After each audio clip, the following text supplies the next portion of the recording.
Good morning, good evening, good afternoon, wherever you are in the world. This is John with Tommy's Top Picks. I got a particularly large mail day today. I actually get packages and cards just about every day nowadays as I enhance my collection and diversify my card portfolio. But this one was quite big. I'm not entirely sure why it all happened all at once, but yeah, so be it.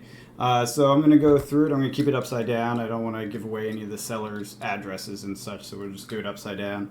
And let's jump in and see what I got today. I actually only know what a few of these things are because, like I said, I have a stream of packages coming, and I'm not entirely sure what all made it today because it's more than I was expecting. So some of this is probably some early deliveries, which is pretty sweet. Who doesn't love? Okay, first off, what do we get here? Oh yeah, Evolving Skies. The Pokemon Evolving Skies that I was talking about on the podcast has shown up. So that's nice. That adds to as the fourth box of Pokemon that I've gotten. And now I have all of the latest sets that were kind of depreciating value. I believe this one was one of the more expensive ones. This one Infusion Strike. But that's okay. I wanted one of each. That's all I got. I didn't go crazy on this. I'm not going to go ham on Pokemon. It's just a way to diversify into stable products. So there we go. First off is Evolving Skies. Let's see. Should be careful because some of these are sealed packages that are going to slice the plastic. I hope you guys are all having a good day out there today. I'm super stoked. The wizard was revealed. Yeah, here we go. I was waiting for this. So this is MetaZoo. This is not my NFT version. So this one I will be cracking. This is second edition Cryptid Nation. Pretty excited about that. There's some cards in here I hope I get. Based on Tommy's cracks, he said it's harder to get the rare stuff, so we'll hope we get lucky. Maybe I'll get a Mothman or something spicy. I will most certainly record that. Don't know if I'll post it because I don't have a whole lot to do with these kind of things. The market updates I do while I'm opening boxes of Fab. I don't really do market updates on MetaZoo. I don't follow it close enough on a card by card basis or set by set. Maybe I'll start doing that now that they're kind of a lot of products. There's just a lot there, and it's a lot of work. Let me know in the comments if you want me to do MetaZoo stuff. And just hashtag MetaZoo Market. How about that? And then if it's something that you like and want me to follow and see what I think about it from a financial perspective, I will do that because I'm up for following what you guys want to do. I'm going to be building my portfolio either way, so why not share the love if people are interested? If you're not interested, that's okay too. Put hashtag Fab Markets instead, and that will let me know that you prefer Fab only, and I'll stick to that if that's the preference of the channel and the audience out there. I'm okay with either one. I do it whether I'm gonna actually record it or not. I want to give you guys content that you actually enjoy. Oh, okay. So, wait a second. Wait a second. I definitely did not order two of these. Oh, this is the first edition. I got this from Rudy. So this is a shelf. I'm definitely not opening this. Okay. This is from Rudy. He did a little sale at the beginning of the year on old stuff. It was a little bit under market. Not a lot, but I got it for about market price. And, shipped and delivered. So this is first edition. This is the second edition. This one I'll be opening. You can tell by the sticker there. If you see it right there, it says second edition. And the red is the first edition. So, all right. Well, I better make sure I open the right one because I'll be very upset if I accidentally open this first edition. This again part of the this one I would say MetaZoo as far as my diversification strategy goes. MetaZoo is my speculative asset. It's the push into the risky. It's risky because it's new. I think it's a pretty solid asset. It grows, but it will hopefully grow faster and make up for the risk that's involved by growing faster. And that's how you do a strong diversification. As I was talking about a little bit on the diversification video. Essentially, the best way to do it is you have a small position in higher risk assets that should be performing above market. If they're not performing above market and they are higher risk, then you are making a mistake and you shouldn't do it. But if they have the opportunity to perform above market and you are willing to take the risk of losing it all, you put a small piece into there while most of your money in capital is in your foundational stuff, such as in the case of TCGs. Pokemons and Magics are very solid and very reliable. I'm putting Fab closer to that. I would put it in the middle category as opposed to MetaZoo, which is a riskier category right now. I think they all have bright futures. I just don't know which is going to win.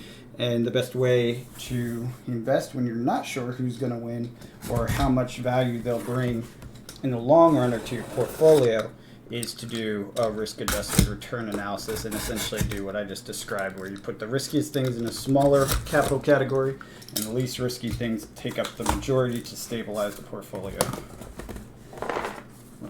Oh, okay. Interesting. It rattles. I wonder why it rattles. I guess there's dice in here? Oh, it's falling out. I don't show any labels, sorry. In a plastic bag. So this was kind of a spur of the moment buy. I'm going to say I don't know if this was a good one or not. Leave a comment below if you think this is a bad idea. It was a little pricey, so I think it was like $60. And as I was researching Pokemon, there was a PokeTuber that said this one is a pretty good value in the US right now.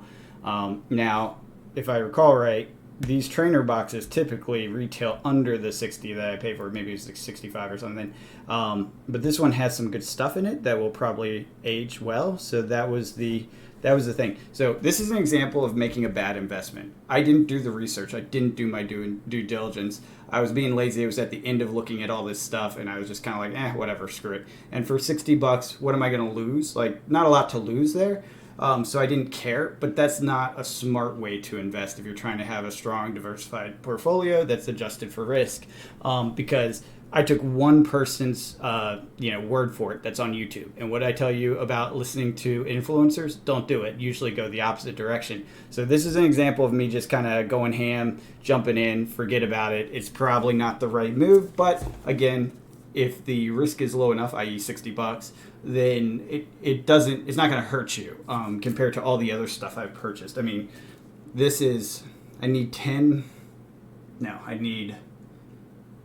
12 of these to make up that one box I bought from Rudy. Something like that.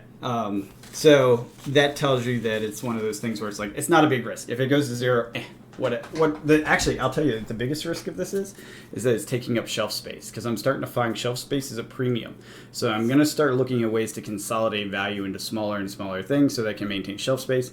And I'm actually already looking at a climate-controlled storage facility to start a more robust kind of storage. And I'm going to do a first in, first out sort of approach to this, eventually selling these off as the prices increase over time, but we won't see that for another year or two. So follow along with me and you'll get to hear all about it as I do it. So let me go ahead and get this. I'll just rip it. Hopefully I don't rip anything inside. It's important. Trying to avoid showing the seller's addresses. I probably should have just marketed it out. What is this? Ooh, a couple things. First, oh yeah, nice. Okay, I'm glad this showed up. I figured it would, I just didn't think it was going to show up just yet. So this is a Heart of Ice cold foil that I wanted. I never got that one, and it's a recent set. And this, Spellbound Creepers. That's going into my defensive chain deck immediately. Also cold foil, super nice, love it. Very happy about that. Let's put those there. What is this? Oh, hold on, this has the invoice. I'm going to rip that out off the side. Just don't want to share anyone's personal information. Alright, so this was GG Bird. So this is for my ice deck. Oh, it looks like I got a bunch of cards. I might have more than one in here. For my ice deck in MetaZoo, me and Tommy have been playing. I constructed one, and we played each other. I honestly don't remember who won that game, but it was a very fun game. I enjoyed ice, so I went and bought some upgrades for a future version of that deck. I'm actually, since it, I see what it is. It's 4 GG Birds. Since that, I've played the light deck, and I'm really enjoying that. It's essentially a control meta deck, the way it's structured. Just doing the Nightfall version of it, that the Precon one, it's really solid. It's a lot of fun to play if you like control Magic or other games, and it was a blast. And we've had fun. We've replayed a couple times. It won both times, so it's powerful enough to start off with. And it's like the cheapest one of the Precons, so worth checking out if you're into that stuff. And then, oh wait, I don't want to show this address again.